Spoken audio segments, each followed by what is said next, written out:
For over 1400 years, the wisdom of Islam has guided millions of believers toward a more balanced, serene, and just life. Today, we're going to explore together some of these timeless principles that can transform our daily lives, whether we're believers or simply seeking wisdom. Let's talk about living a good life, a fulfilling life. You know, the kind of life where your soul is happy. But not just happy in the moment, happy long term. And no, I'm not talking about new age self-help stuff. We're going deeper than that. We're going to look at some fundamental wisdom from Islam. Now I know what you might be thinking. Islam? Isn't that all about strict rules and all that? Yeah, there are rules. But stick with me. It's not just about what you can't do, it's about understanding the why behind the what. And how those whys can unlock a different level of peace, of contentment, that frankly a lot of us are desperately searching for. We're diving into powerful concepts like patience, sincerity, balance, gratitude, and kindness. Trust me, these aren't just fancy words. These are principles that have stood the test of time. Principles that can help you navigate the craziness of life, the ups, the downs, and everything in between, all while keeping your sanity intact. Patience is one of the most profound teachings of Islam. In the face of difficulties, it becomes an inner strength. The Quran reminds us, indeed with hardship will be ease. 94:6.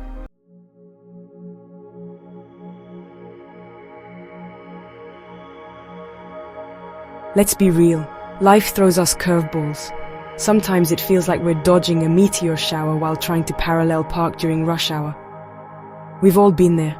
Lost jobs, broken hearts, that questionable shawarma that forces you to make a pit stop.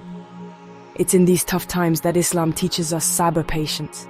And no, it's not about sitting around passively waiting for things to magically get better. It's about facing difficulties with strength, with dignity, with a deep trust that even in the darkest night, dawn is coming.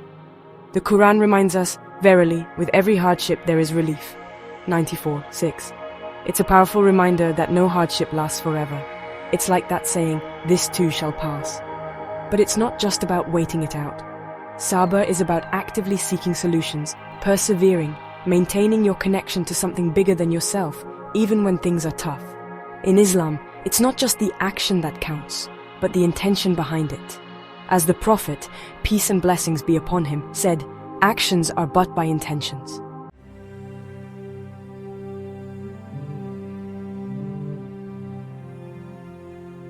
Speaking of balance, let's talk about Prophet Ayoub, known as Job in the Bible. This man went through trials that would make even the toughest among us break down, crying in a corner eating ice cream.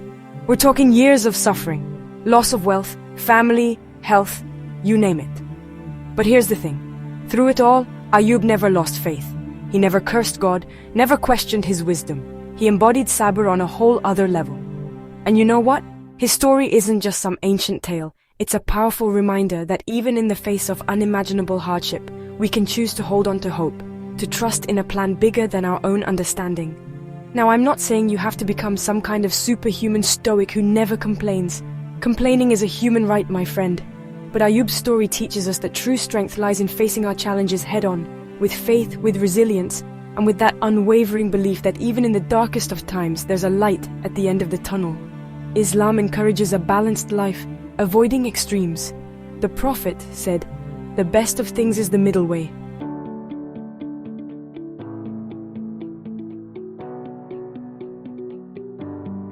Now, you might be wondering, okay, but what's the point of all this suffering? Why do we have to go through these trials?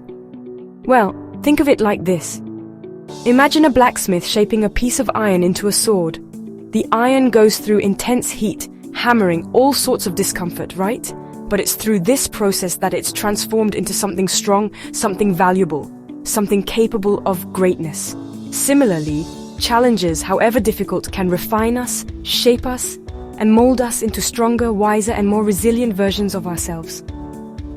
And there's a beautiful hadith that says, "Amazing is the affair of the believer. Verily all of his affairs are good for him. If he is granted ease or comfort, he is grateful, and that is good for him. And if he is afflicted with hardship, he perseveres with patience, and that is good for him." Gratitude transforms our lives by making us see the beauty even in the small things. The Quran says, "If you are grateful, I will surely increase you in favor." 14:7.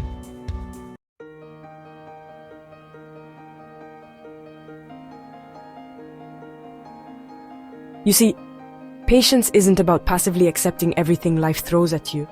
It's about recognizing that even in the middle of difficulties, there's an opportunity for growth, for learning, to become a better version of ourselves. It's about trusting that every experience, good or bad, serves a purpose in our journey. So, the next time you're going through a tough time, remember the example of Prophet Ayoub, Job. Remember the blacksmith shaping the iron. Remember that patience isn't just about enduring the storm. It's about understanding that you are strengthened by it. As the Prophet Muhammad, peace be upon him, said, "The best among you are those who have the best manners." Islam emphasizes politeness, respect, and kindness.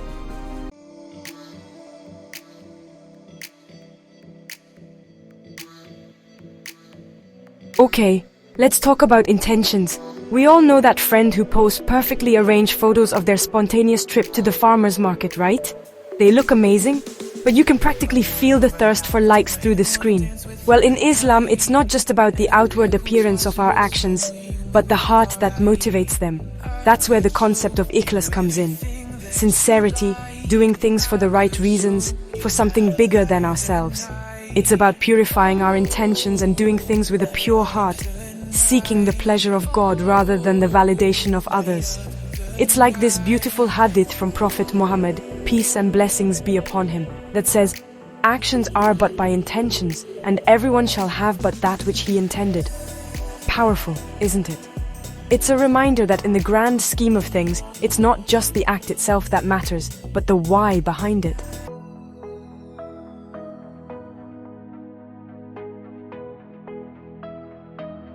Let's break this down with an example. Imagine two people giving to charity. The first person quietly slips some money to a homeless person without making a big deal out of it. The second person, well, they make sure everyone knows about their generosity. They post about it on social media, tell everyone at their brunch how much they donated.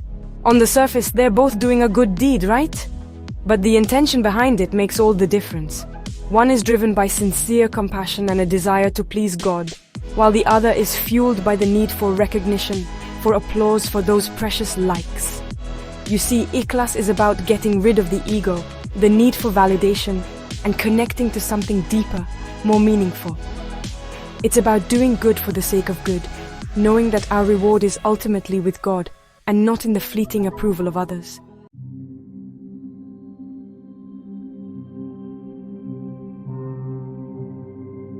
Now I know what you're thinking. Hassan, I'm no saint. I'm human.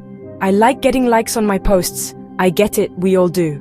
But the idea isn't to become some kind of emotionless robot. It's about being aware of our intentions, constantly checking ourselves and asking, why am I doing this? What's the driving force behind my actions? It's about striving to purify our intentions, to align them with our values, with our faith, and with our desire to make a positive impact on the world without needing a round of applause for it. It's about doing things with sincerity, with authenticity, because that's where true fulfillment lies.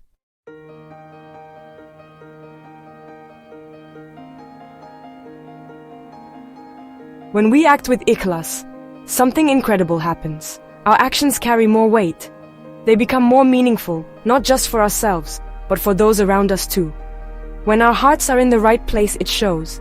It's like that saying, people may forget what you said, but they'll never forget how you made them feel. And when we act with sincerity, with genuine care and compassion, we have the power to touch lives in a way that goes beyond superficial gestures. So whether it's giving to charity, helping a friend in need, or even just sharing a kind word, let's strive to make ikhlas a guiding principle in our lives. Let's make our actions a reflection of the best versions of ourselves, guided by sincerity, compassion, and the desire to please something greater than ourselves.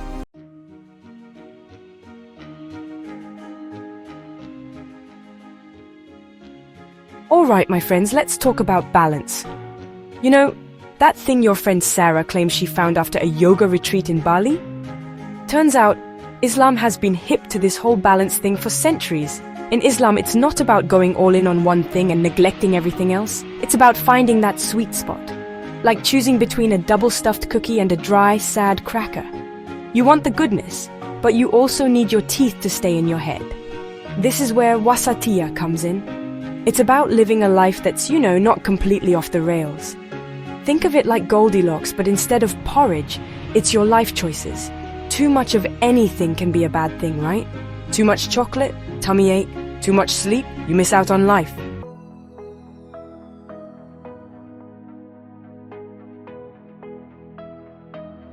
Now, you must be thinking, Sabri, my friend, easier said than done. And you're right. It's not always a walk in the park. Even some of the Prophet's closest companions struggled with this. Take Abu Darda, for example. This guy, super devout, super pious. He was basically the perfect example of religious devotion. He spent his nights praying, his days fasting. You get the picture. Noble, right? Well, here's the thing. Abu Darda was so caught up in his spiritual game that he forgot everything else. His family, his health, his poor sleep-deprived neighbors who had to listen to him chanting all night. The Prophet, wise as always, saw what was happening and had to step in. He reminded Abu Darda that even our bodies have rights over us. Our families have rights over us. It's about finding that balance, that harmony. If you're enjoying this video, subscribe to Atlas of Wisdom so you don't miss out.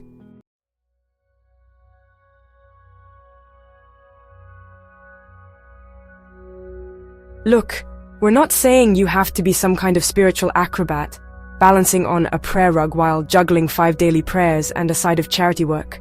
We're talking about finding what works for you. It's like building a house. You need a strong foundation of faith, no doubt. But you also need walls of compassion, a roof of kindness, and maybe a nice little balcony for some introspection. The beauty of Islam is that it encourages you to use your brain, to engage in critical thinking. It's not about blindly following rules. It's about understanding the spirit behind those rules and applying them in a way that makes sense for your life.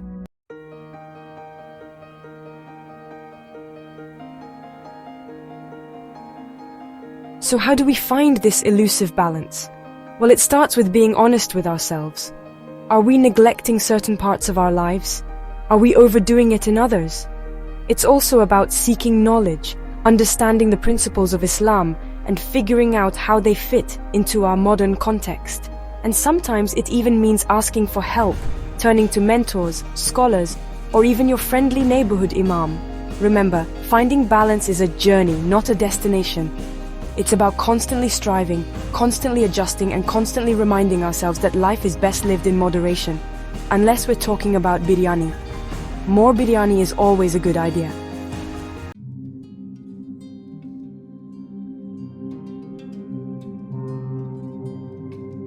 Alright, my friends, hold on to your hats, because we're going to talk about gratitude. Yeah, I know, it sounds like something you'd find on a motivational coaster. But trust me, it's much deeper than that.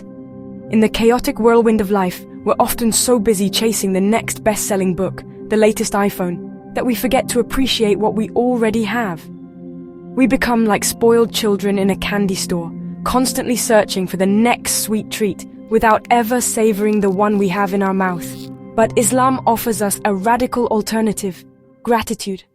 It's the ability to see the glass half full, to be thankful for the sunshine, for the air we breathe, for that delicious croissant you ate this morning. And the thing about gratitude is that it changes everything. It transforms our perspective, it brightens our days, and it makes us happier.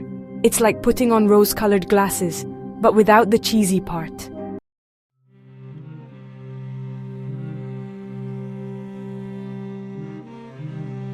Because let's be real, dissatisfaction is a trap. It's a never-ending cycle of insatiable desires. We get what we want and bam, we already want more. It's like trying to fill a black hole with cupcakes. It never ends. The Quran, with its timeless wisdom, warns us about this. It says, "If you are ungrateful, then my punishment will be terrible." Quran 14:7. Whoa, okay Allah, we get the message. But it's not just about divine punishment. Ingratitude makes us blind to the blessings in life. We miss out on the beauty, the joy, the love that surrounds us, all because we're too busy dwelling on what we don't have. It's like having a golden ticket to Willy Wonka and spending the whole time complaining that the chocolate river isn't chocolatey enough. Seriously, who does that?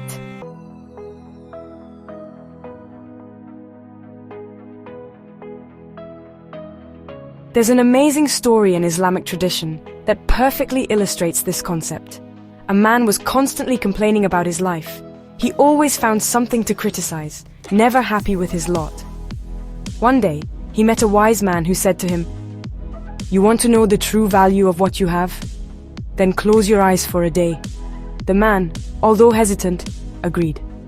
The next day when he opened his eyes, he was overwhelmed with gratitude. He could see. He then realized how much he had taken this gift for granted. This story teaches us a powerful lesson. Gratitude is often born from loss, even temporary. We only realize the value of what we have when we are about to lose it.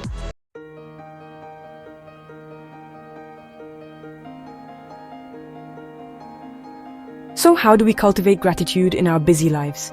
It's simple, my friends. Start with the small things. Take a moment each day to appreciate the simple things. A good meal, a call from a friend, a child's laughter. Keep a gratitude journal. Write down 3 things you're grateful for each day. It might seem small, but trust me, it works.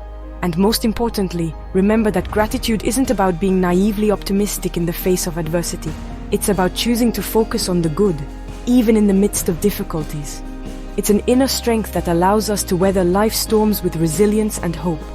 Because life is too short to be ungrateful, my friends. So go ahead, fill your hearts with gratitude and watch your world change.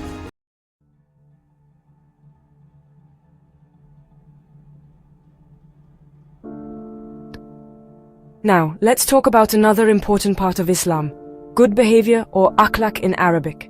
Because Islam, my friends, isn't just about praying 5 times a day and fasting during Ramadan. It's a whole way of living, and that includes how we treat other people. The Prophet Muhammad, peace and blessings be upon him, said, "The best of you are those with the best character." He didn't say the richest, the strongest, or the one with the most followers on Instagram. No, he said the best character. And this is where it gets interesting. Because in a world where everyone thinks about themselves first, where we're always told to put ourselves first, Islam teaches us to be humble, to be kind, and to be good to everyone. It's a call for a revolution, my friends, a kindness revolution. Some fundamental wisdom from Islam for a fulfilling life.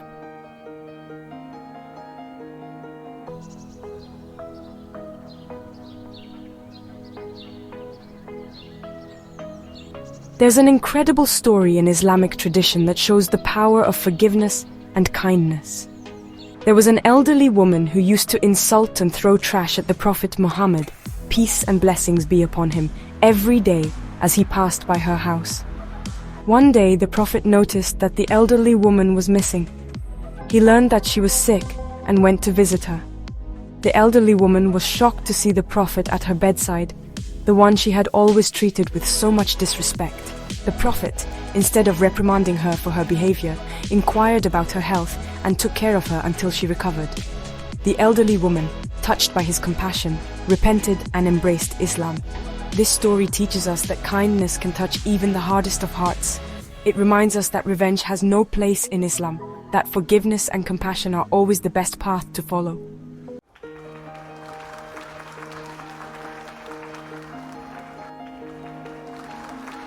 Kindness isn't just for Muslims, my friends. It's a universal language that everyone can understand. It's a call to humanity, to compassion, to empathy towards all living beings. So the next time you see someone in need, lend them a hand. Offer a smile to a stranger. Say a kind word to a friend. Forgive someone who has hurt you. Because kindness, that's the real revolution. It's what can change the world, one act of kindness at a time.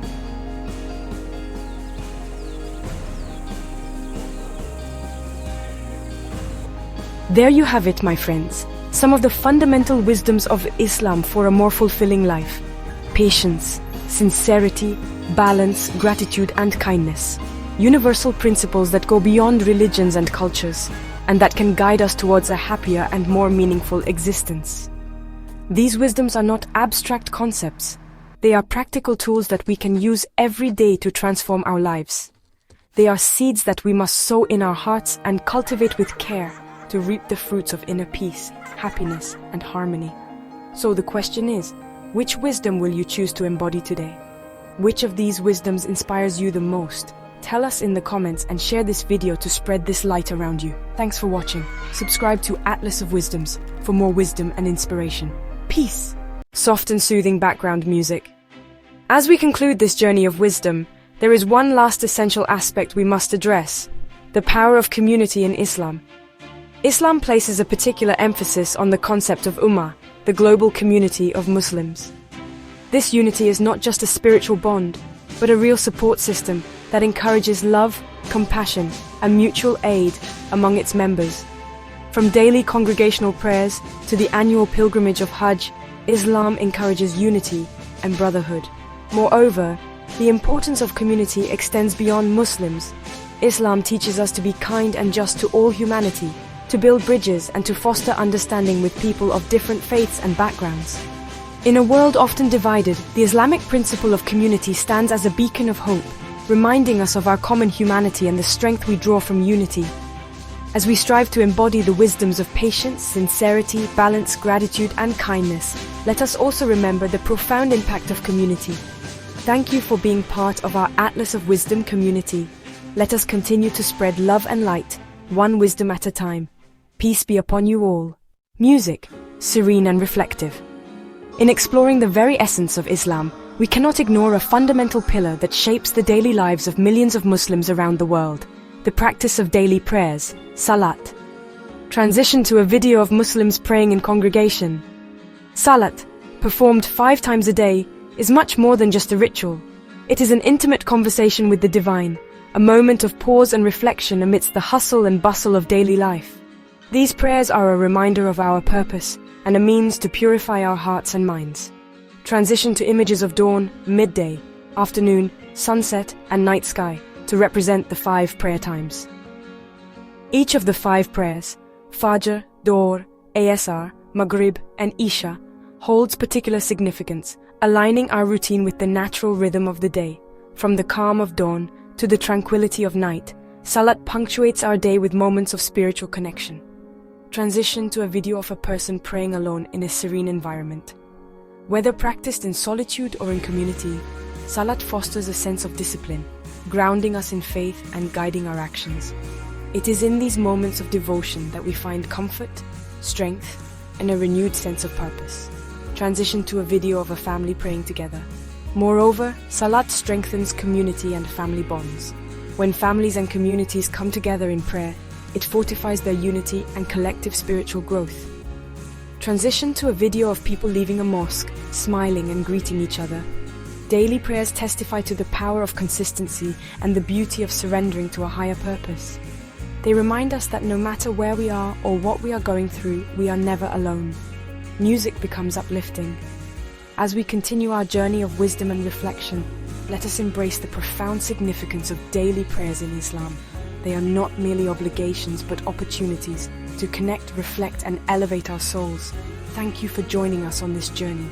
May the peace and blessings of the divine be upon you all. If you enjoyed this video, don't forget to like and subscribe to the channel for more wisdom and insights. Every share helps our community grow.